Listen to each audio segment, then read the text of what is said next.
The ideas are more important than the people.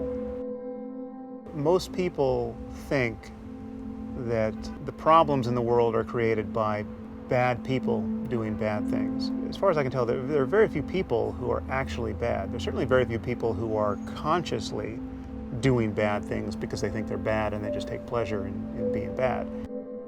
What is far more often the case is you have good people who are good certainly in other aspects of their lives, people who are capable of being highly ethical, people who love their spouses and love their kids and are good parents, who are nevertheless animated by some very bad ideas.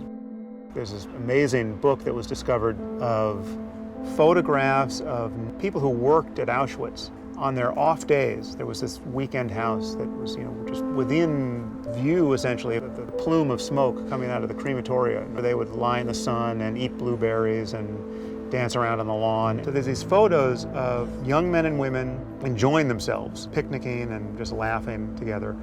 And it is just the photos themselves objectively are of almost certainly psychologically normal people who were just gassing and burning innocent men, women, children all day long during the work week. It's a mesmerizing record of just the capacity of the human mind to be partitioned in ways by thoughts. The amazing power of ideas is that it's possible to create a human mind like that.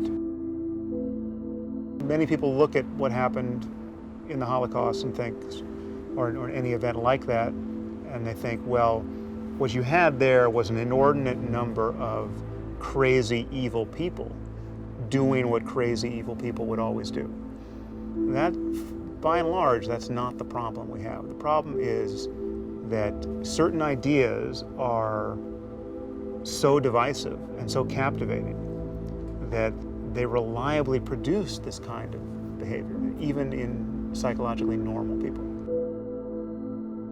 This is both what is so scary about the world and is also what's so promising about an effort to change it, because on the one hand, ideas are contagious. There's no telling how many people can be captivated by the worst possible idea. But the flip side is you can argue against ideas. You can disprove them. It's much easier to make progress, in some sense, against bad ideas than it would be against bad people. You can't upgrade the firmware on every human brain if it's a bad brain, but you can have conversations. You can force conversations to proceed to some point where conversation alone is effective.